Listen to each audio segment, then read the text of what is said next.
وأن هذا صراطي مستقيما فاتبعوه ولا تتبعوا السبل فتفرق بكم عن سبيله ذلكم وصاكم به لعلكم تتقون. حمد و سنا و سپاس و ستایشی بپایان بخوای پەروەردگاری جیهان. درود و سلام لەسەر پێغەمبەری خۆشەویستمان صلی الله عليه وسلم و لەسەر ئەهل و بەیت و هەموو یاران و هەموو شوێن کەوتوانیان تا کۆتا زەمان. داواکارم خوای پەروەردگار بۆ خاتر ناوەجوانەکانی خۆی بۆ خاتر ئیسمی عەظەمی خۆی هیدایەتمان بدا و دامەزراومان بکە لەسەر دینداریەتی و لەسەر ئیسلامەتی و شارەزامان بکە لە شەریعەتەکەی خۆی. خوشک و برا بەڕێزەکانم بیسەرانی خۆشەویست، پێخۆشحاڵم لە حەڵقەیەکی نوێی بەرنامەی ڕاستکردنەوەی چەمکەکان دێمەوە خزمەتی ئێوەی بەڕێز و خۆشەویست. بەڕێزانم، یەکێکی تر لەو بابەتانەی کە ئێمە هەموو جارێ ئاماژەی پێ ئەەکەین ئەڵین مەسائلە فەرعیەکان و مەسائلە ئیجتیهادیەکان قابلن بەوەی کە ئیجتیهادی تیا بکرێت، کۆششی تیا بکرێت لە نێوان زانایانە و دروستیشە جیاوازیش لەو مەسائلانە دروستە کە ڕووبدا لە نێوانی زانایانە، چونکە مەسئلەکان نەبڕاوەتەوە لەلایەن خوا و پێغەمبەری خوا صلی الله عليه وسلم و ناو ئەبرێ بە مەسائلە فەرعی و لاوەکیەکان، یعنی مەسائلە ئەسڵیەکان نییە، بنەما ئەسڵیەکان و سەرەکیەکانی ئیسلام نییە، چونکە مەسائلە بنەما سەرەکی و ئەسڵیەکانە کەوا جیاوازیکردن تایە نادروستە و ناپەسەندە لە لای ئەهلی حەق. هەر مەسئلەیەک کە مەسئلەیەک بێ خوا و پێغەمبەری خوا بڕی بیانێتەوە، یەکلایان کردبێتەوە، بوو بێتە بنەمایەکی ئەسڵی لە بنەماکانی ئیسلام، ئەترە لە عەقیدە بێ، لە فقه و شەریعەت بێ، لە ئەخلاق و ڕەوشتا بێ، ئەمانە مەسائلەیەکن تایە اختلاف نادروستە و نابەجێیە. بەڵام ئەو مەسائلانەی کە فەرعین و لاوەکین و قورئان و سونە یەکلایان نەکرد بێتەوە بە دەلیلێکی صەریحی صەحیحی ڕوون، مەجالی ئەوەی تایە دیارە لەلایەن خواوە، لەلایەن پێغەمبەری خواوە صلی الله عليه وسلم. خوای گەورە لەبیری ناچێت شتێک کە ئەسڵ بێ لە دینا و بنەمایەکی سەرەکی دین بێ خوای تەعالا یەکلای نەکاتەوە. وما كان ربك نسيا، خوای گەورە لە قورئانە فەرمێ خوای گەورە شتی لەبیر ناچێ و ناشکرێ و ناشبێ و نابەجێشە، حاشا بۆ خوای پەروەردگار کە خوای تەعالا شتێکمان لەسەر دانا، شتێکمان لەسەر فەرز بکە کە یعنی فەرزێک لە فەرزەکانمان لەسەر دانات و یەکلای کرد بێتەوە بۆ یعنی فەرزێک دانە لەسەرمان جەهەنەم و بەهەشتی لەسەر ڕاوەستا بێ، بەڵام یەکلای نەکرد بێتەوە. یعنی ناکرێ خوای پەروەردگار بابەتێک هەبێ کە هەر کەسێ مخالەفەی بکە مەسیری جەهەنەم بێ و لای دابێ لە ڕێگا، بەڵام خوای گەورە خۆی یەکلای نەکرد بێتەوە لە قورئانە و پێغەمبەریش خوای صلی الله علیه وسلم یەکلای نەکرد بێتەوە بە دەلیلێکی ڕوونی صەریحی صەحیح. مستحیلە شتیوە کابوو ئەو مەسائلانەی کە دەلیلی صەریحی صەحیحی لەسەر نییە یەکلای بکاتەوە و زانایان تایە ئیجتیهادات ئەکەن و جیاوازی دروست بۆ لە نێوانی زانایانە، ئەو مەسائلانن کە فەرعین و قابلی ئەوەن کە اختلافی تیا هەبێ. یەکێکی تر لەو مەسائلانەی کە ئەمڕۆ عەرزی بەڕێستان یەکەین مەسئلەی هەستانە لە بەردەم خەڵکی، یعنی ئەبیسین و لەیلا و لەولا خەڵکانێک ئەڵێن هەڵمەسە لە بەردەم خەڵکی چونکە حرامە. ئەم بابەتە ئێمە ئەمڕۆ ئینشاءالله لە بابەت لە بەرنامەی ئەمڕۆمانە تاوتوێ ئەەکەین و ئەدیلەکان و بەڵگەکان خینە بەرچاوی بەڕێستان و قەولی عولەما و بۆچوونی عولەما ئینشاءالله بۆ بەڕێستان ڕوونەکەینەوە. وەستان و ڕاوەستان لە بەردەمی کەسێکا کە بێت بەرەو ڕوود،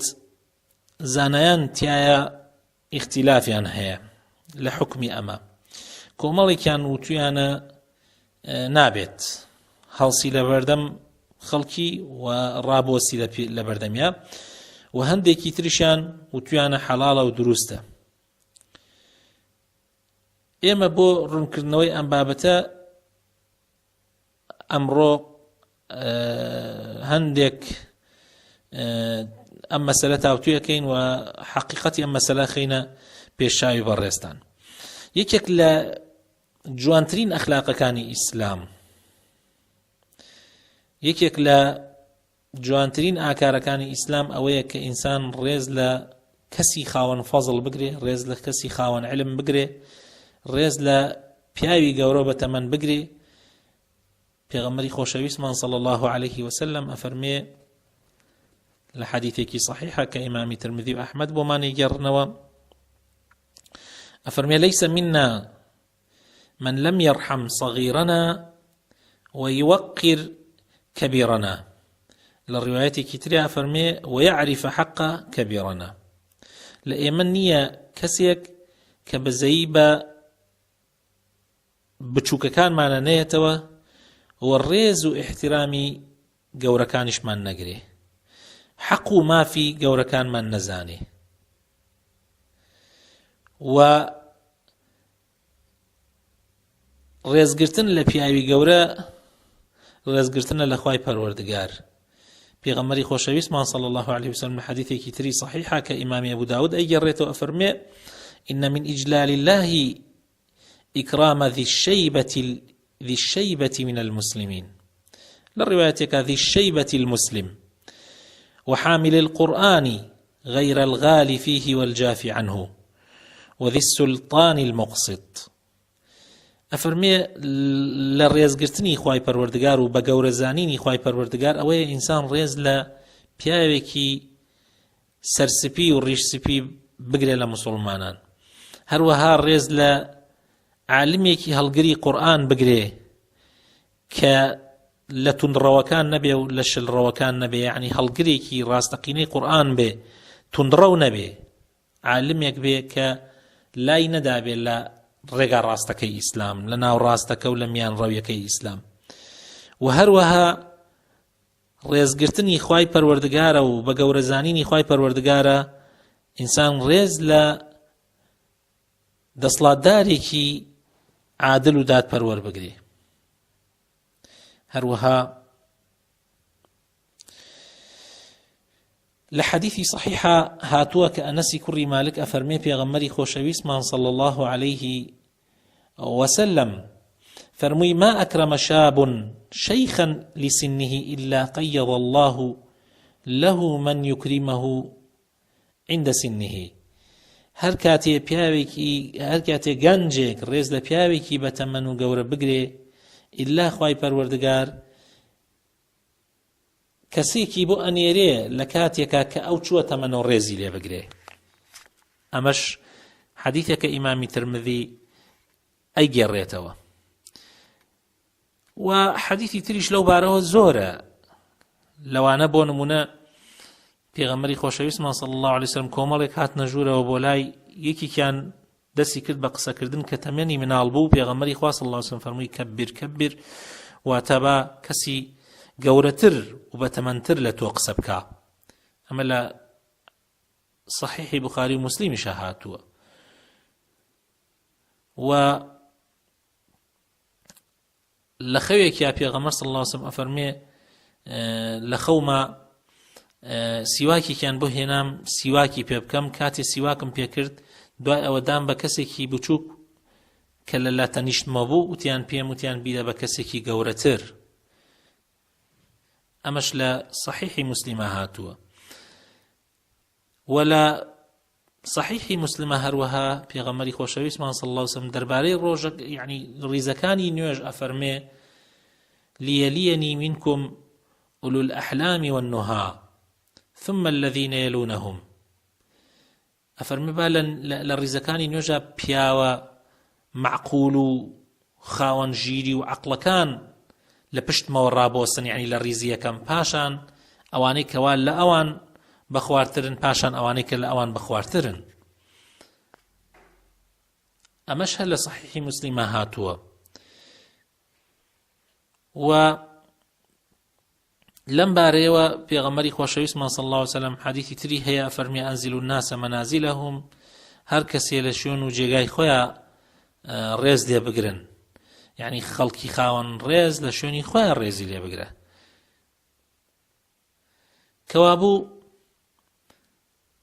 مەسئلەی ڕێزگرتن لە ئیسلامە شتێکی گومان لێ نەکراوە، یعنی نابێ ئینسانی مسلمان بە هەرگیز گومانی لەوە هەبێ کە ڕێزگرتن و ئیحترامگرتنی پیاوی گەورە و پیاوی عالم و پیاوی خاوەن فەزڵ و پیاوی ڕیش سپی و دەسڵاتداری دادپەروەر گومانی هەبێ بڵێ ڕێزگرتن لەمانە نەوعێکە نەعوذ بالله لە گوناح و نەوعێکە لە شیرک نەعوذ بالله شتیوە مستحیلە بەپێ ئەو بەڵگانەی کە عەرزمان کردن. بەڵام دەربارەی هەڵسان لە بەردەم ئەو کەسێک کە بەرەو ڕوود دێ، زانایانمان دوو ڕەیان هەیە وەکو لە سەرەتاوە باسمان کرد، کۆمەڵێکیان ئەڵێن دروست نییە و کۆمەڵێکیش ئەڵێن دروستە. بەڵگەی ئەوانەی کە ئەڵێن دروستە یان دروست نییە با پێشە بەڵگەی ئەوان بێنینەوە باشترە. بەڵگەکانیان ئەوەیە کە حەدیثێکی پێغەمبەر صلی الله عليه وسلم کە ئیمامی ترمذی ئەیگەڕێتەوە ئەفەرمێ من سره أن يتمثل له الرجال قياما فليتبوأ مقعده من النار. حديثك صحيح و إمام ترمذي ئەیگەڕێتەوە هەر کەسێ پێی خۆش بێ خەڵکی بۆی ڕابوەستن ئەوە بە شوێنێک لە ئاگری جەهەنەما بۆ خۆی ئامادە بکە و ساز بکە. و هەروەها ئەبی ئومامە خوای لێ ڕازی بێ ئەیگەڕێتەوە کە ئەفەرمێ پێغەمبەری خۆشەویستمان صلی الله عليه وسلم ڕۆژێکیان دەرچوو بۆ ناومان، خۆی دابووە ملدارێکە، کاتی ئێمە لە پێشی هەڵساین لە بەردەمی هەڵساین فەرمووی هەڵمەسن لا تقوم كما تقوم الأعاجم يعظم بعضها بعضا يا بعضهم بعضا. فرموي وارا موستن وكو چۆن ئەعاجیم غەیرە دینەکان بۆ یەکتری ڕائەوەستن، هەندێکی تریان بە گەورە ڕائەگرن. و حديثي تريشيه لأنس وأفرمي خوالي الرازي بيت أو شر صحيحة أفرمي لم يكن شخص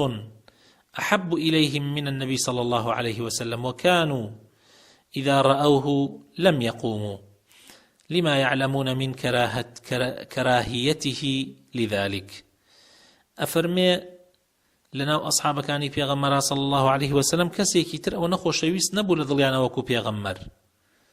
بەڵام لەگەڵ ئەوەشە ئەگەر بیان بینایە یعنی پێغەمبەریان ببینایە هەڵ ئەسان لەبەر ئەوەی ئەیانزانی پێغەمبەر صلی الله عليه وسلم پێی ناخۆشە. ئەمە بەڵگەی ئەو کەسانە بوون کە ئەو زانایانە بوون کە ئەڵێن هەڵسان لەبەر ئەو کەسەی بێبۆلات ناجائیز و نادروستە. بەڵام بەڵگەی ئەو کەسانەی کە ئەڵێن جائیزە و دروستە هەڵسان، چەند حەدیثێکە حەزەکەم عەرزی بەڕێستانی بکەم تاوەکو مەسئلەکان زیاتر و زیاتر ڕوون بوویە ببێتەوە. حەدیثەکەی پێغەمبەر صلی الله عليه وسلم کە بوخاری ئەیگەڕێتەوە کاتێک لە بەنی قوڕەیظە کە سعدی کوڕی معاذ هات، پێغەمبەر صلی الله عليه وسلم فەرمووی بە ئەنساریەکان فەرمووی قوموا إلى سيدكم أو إلى خيركم، فەرمووی هەڵسن بۆ لای گەورەکەتان یا چاکەکەتان یا چاکترینتان. و عایشەش ئەیگەڕێتەوە خوای لێ ڕازی بێت لە حەدیثێکە کە ئەویش ئیمامی ئەبوو داود و ترمذی ئەیگەڕنەوە حەدیثەکە صحیحە. ئەفەرمێ ما رأيت أحدا من الناس أشبه بالنبي صلى الله عليه وسلم كلاما ولا حديثا ولا جلسة من فاطمة. نمبینی و هیچ کەسێ لە پێغەمبەر بچێ صلى الله عليه وسلم لا قسەکردنە لە دانشتنیا وەکو عائشة قالت كان النبي صلى الله عليه وسلم فرموي عائشة پیغمبری خوا صلی الله عليه وسلم إذا رآها يعني أجر فاطمة ببنيا قد أقبلت بهاتا رحب بها زور ريزي لأجر لبردمي هلأسا ثم قام إليها فقبلها هلأسا لبيشي ماتشي أكرد ثم أخذ بيدها دستي أجرد فجاء بها حتى يجلسها في مكانه دستي أجرد أي هنا حتى لشونك خوي داينا وكان إذا أتاها النبي صلى الله عليه وسلم وأجر بيغمري خواش صلى الله عليه وسلم سرداني فاطمة بكر داية رحبت به ثم قامت إليه فأخذت بيده فقبلته هل أسال بيشي بيغمر صلى الله عليه وسلم ودستي أقردو ماچی دستي بيغمري أكرد صلى الله عليه وسلم بلغيكي تلو بلغانا بيغمري خواه صلى الله عليه وسلم لا محمد كري هلال وهاتو لباوكي وإجرته وكوا بيغمري خواه صلى الله عليه وسلم كان إذا خرج قمنا له حتى يدخل بيته بيغمر صلى الله عليه وسلم أقر درب شوية هل أساين لبيشي حتى وكو أقر راية وماري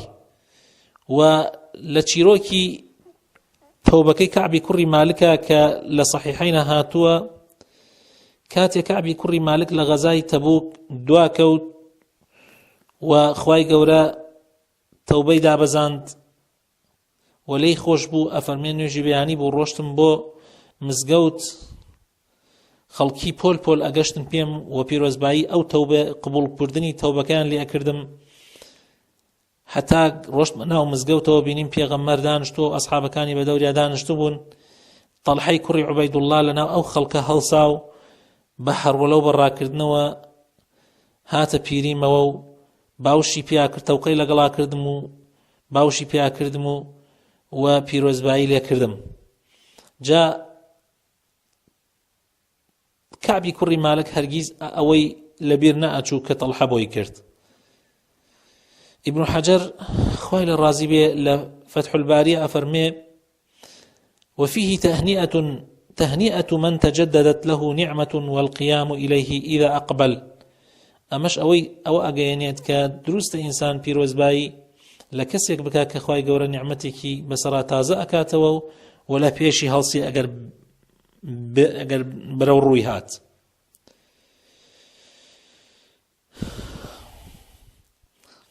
بەدرەدینی عەینی لە شەرحی ئەو حەدیثەیە کە قوموا إلى سيدكم ئەوەی حەدیثەکەی سعدی کوڕی معاذ ئەفەرمێ أم أحكاماني تيايا يعني أم أحكاماني لي ورقيري لو حديثة أمر السلطان يكم أمر السلطان والحاكم بإكرام السيد من المسلمين سلطاني مسلمانان بهي حاكمي مسلمانان بهي أمر بكا كالريز لا بياو غوركاني مسلمانان بقيري دو جواز إكرام أهل الفضل في مجلس السلطان الأكبر دروسة ريز لا أهل فضل بقيري لمجلسي سلطاني قوريا يعني لمجلسي دەسڵاتداری قوريا الرز لأهل فضل بقيري سي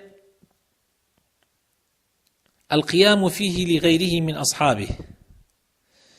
دروستا لمجلسي دەسڵاتداری قوري مسلمانانا هەڵسی بۆ كسانێک کە هاوڕێی دەسڵاتدار بن چوار إلزام الناس كافة للقيام إلى سيدهم دروستە کە ئیلزامی خەڵکی بکەی هەموو کەوا هەڵسن لە پێشی گەورەکەیان پێنجەم أن القيام المرؤوس للرئيس الفاضل والإمام العادل والمتعلم للعالم مستحب ڕێزگرتنی ژێردەستەکان بۆ گەورەکەیان کە ئەهلی فەزڵ بێ و ڕێزگرتن لە کاربەدەستی دادپەروەری مسلمان و ڕێزگرتن لە عالم و زانای ئیسلام سنته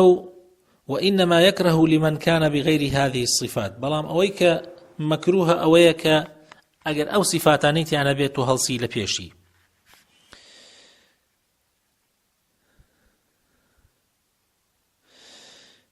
هەروەها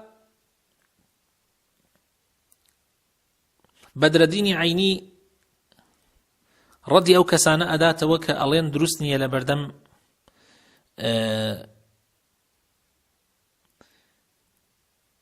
گەورەیان لە بەردەم خەڵک هەڵسی بەوەی کە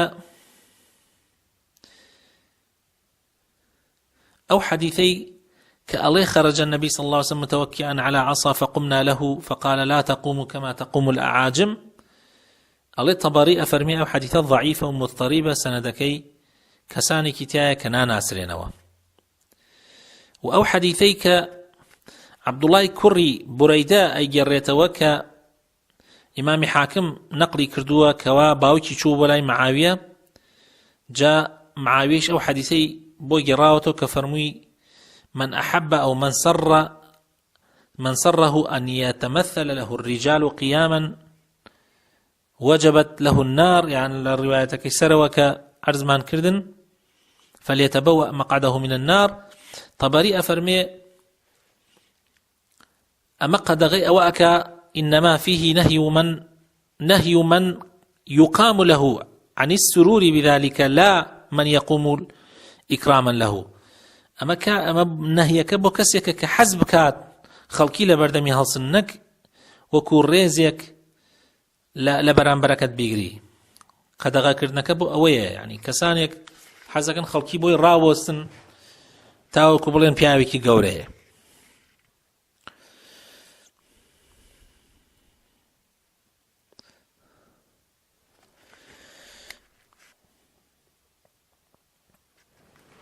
إمام بيهقي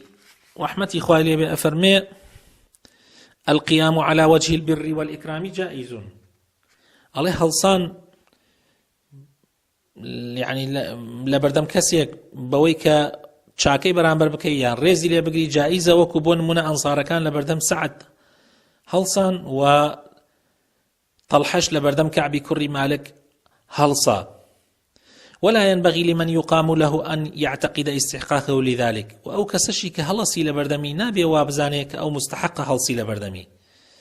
حتى إن ترك القيام له حنق عليه أو عاتبه أو شكاه. يعني وابزاني كابراغر هلصي لبردمي وابزاني ما تو ريزد لنا قرتوا وقليب كات وشكات وسكالابك أمل الراسية اشتكي باشنية. صاحب مختصر منهاج القاصدين أفرمي وقد قال العلماء يستحب القيام للوالدين والإمام العادل وفضلاء الناس وقد صار هذا كالشعار بين الأفاضل. أفرمي سنته جوانا كإنسان لبردم باوكو دايكي ولبردم بيشواي عادلي مسلمانان قوري مسلمانان ولبردم بياوي خاون فضلي مسلمان هلسي وأما وكو دروشمكي بهات ولا بيني بياو شاكانا. فإذا تركه الإنسان في حق من يصلح أن يفعل في حقه لم يأمن أن ينسبه إلى الإهانة والتقصير في حقه. أجل إنسان أما ترك بك لحقي كسيك كشايستي أو هلصانية منعي وناك كوا يعني اشتكى وكو بلي نوعك لوانية وكو نوعك إهانة تقصيري في لحقي أو كابرايا، يعني نوعك لإهانة كردن به. جاء محق الدروسكات واستحباب هذا في حق القائم لا يمنع الذي يقام له أن يكره ذلك. وكاتي مالين سنة لبيشيك خلصي كخاوني أم صفاتنا بباسمان كرد معناه أولنيك أو حزبك خلصي لبردمي أوش أبي بينا خوش به وأبي خوي بخاوني أو نزانك خلا بردمي خلصي. إمام نووي رحمة إخوائي بل شرح صحيح مسلمة تعليق لسر أو حديثة أداك پیغمبر صلى الله عليه وسلم أفرمي قوموا إلى سيدكم بسعد كريم معاذ أفرمي فيه إكرام أهل الفضل. أفرمي تيايا لم حديثها أودرك فيك دروست إنسان ريز لأهل فضل بقره وتلقيهم بالقيام لهم وبجت بيريانو بو يهلصي لبردميان إذا أقبلوا كاتك واندين. واحتج به جماهير العلماء لاستحباب القيام، وجمهور علماء ما أكن بلغا كإنسان وسنة هلصي لبردمي أو كسيك بيت. قاضي عياض أفرمي وليس هذا من القيام المنهي عنه. أما الله أفرمي أم هلصانا أو هلصانانية كشرع قد غيل يكردو، وإنما ذلك في من يقومون عليه أويك قد غكراوة أويك لسرسري راء وستن أو دانشتو خلقيش بسرسري وراء وستن وزمانك درو دريج راء وستن وكبلي چون كافر كان لسردم خوان أبو باشا وقوركاني خوان أيان كرد. إمام نوويش أفرمي القيام للقادم من أهل الفضل مستحاب راوستان وهلصان لبردم كسيكا كأهل فضل به سنة وأحاديث لسري هاتوا وهيج نهيك صريح ولم يصح في النهي عنه شيء صريح هيج بلغيك صريح لسرنا هاتوا كقد غبكات لهلصان لبردم كسي أهل فضل ابن حجر لفتح البارية دابشکردنێکی جوانی ئیبن ڕوشدی مالکی نەقڵەکا بۆ ئێمە کە هەڵسان لە بەردەم خەڵکی چوار نەوعە نەوعێکی حرامە ئەویش ئەوەیە کە هەڵسی لە بەردەم کەسێک کە بێ تەکەبر و فیزلی بکا بەسەر موسڵمانانە و خۆی بە گەورە ڕابگرێ بەشی دووەمی ڕاوەستان جۆرێکی تری هەیە کە مەکروهە ئەویش ئەوەیە کە کەسێک کە تەکەبر ناکات خۆی بە فیزل نازانێ بەڵام ترس هەیە کە ئەوە بڕاتە ناو دڵیەوە یعنی وەکو بڵێ ئەو فیزەی بۆ دروست بێ و خۆی هێواش بە کەسە زاڵمەکان وەکو تەشبیه بکا بە کەسە زاڵمەکان جۆری سێمیشی کە جۆرێکی جائیزە ئەویش ئەوەیە کابرا لەبەر خاتری وەکو بڵێ على سبيل البر والإكرام وەکو ڕێز و احترام و تەقدیر و چاکە هەڵئەسێ لە بەردەمی ئەو کەسە وەکو بوونە کەسێ لە بەردەمی باوکی و دایکی لە بەردەمی مامۆستا و عالمێکی گەورە لە بەردەمی ئەهلی فەزڵ هەڵئەسێ جۆری چوارەمیشی سنەتە ئەویش ئەوەیە کە کەسێک لە سەفەرەوە هاتەوە تۆ لە خۆشیە ئەڕۆیتە پیرەوە یا کەسێک نیعمەتێکی خوای گەورە نیعمەتێکی بەسەرا تازە کردوتەوە یا موسیبەتێکی لەسەر لاچووە تۆ ئەڕۆی پیرۆزبایی لێ ئەەکەی یا مصیبەتێکی لێ قەوماوە تۆ هەڵەسی تەعزیە و دڵخۆشی و وەکو بڵێ دڵدانەوەی ئەەکەی سەرخۆشی لێ ئەەکەی ئەمانە سنەتن وەکو ئیمامی ابن حەجەر لە ئیبن ڕوشدەوەی گەڕێتەوە لە فتح الباریە ئەو ڕەیەی کە وەکو بڵێ ڕەئی ڕاجح لەم مەوزوعە ئەوەیە کە مەسئلەی هەڵسان لە بەردەم خەڵکی ناتوانین بڵین حرامە نەش ئەتوانین بڵین حەڵاڵە بەگشتی بەڵکو ئەبێ تەفسیلی پێ بدرێ لە هەندێک شوێنە جائیزە لەم شوێنانەی کە عەرزتانیەکەین لە هەندێک شوێنیشان ناجائیزە وەکو ئەویش لە پاشان عەرزتانەکەین ئەو شوێنانەی کە جائیزە هەڵسی لە بەردەم خەڵکی ئەوەیە بۆ باوک و دایک هەڵسان لەبەر دایک و باوک و ئەوەی کە وەکو دایک و باوک وایە وەکو برا گەورە و خوشکی گەورە و داپیرە و باپیرە و ئەمانە ئەمە لە بواری بڕ و چاکەیە هەروەها هەڵسان دووهەم هەڵسان بۆ ئیستقبالی کەسێک کە دێتەوە لە سەفەرۆ وەکو محەبەتەن وەکو شەوقەن بۆ ئەو کەسە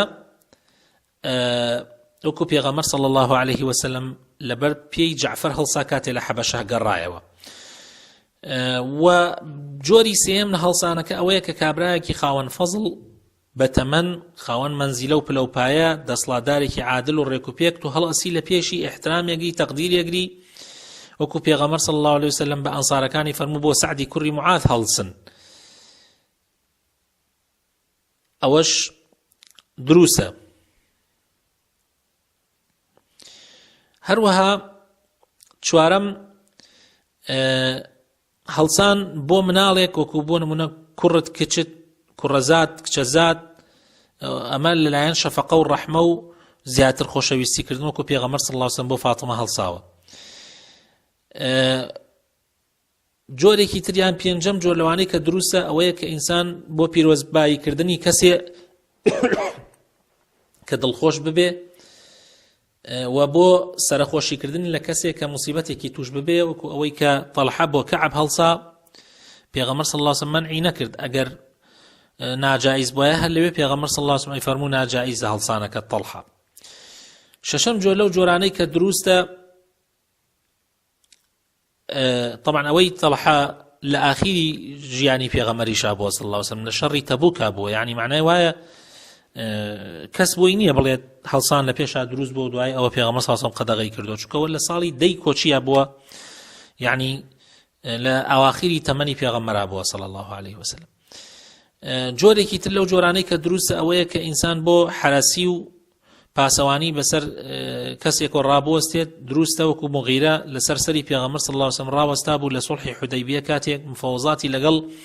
مشریکەکانە و سەرۆکی مشریکەکان یان مفاوزی وەفدی مشریکەکانی ئەو سەردەمە کە سوهەیلی کوڕی عەمر بوو هاتوبوون، ئەویش لەسەر پێغەمبەر صلی الله علیه وسلم ڕاوەستا بوو. ئەم ڕاوەستانانە دروستە. ئەوەیشی کە جائیز نییە ئەوەیە کە تۆ کەسێک کە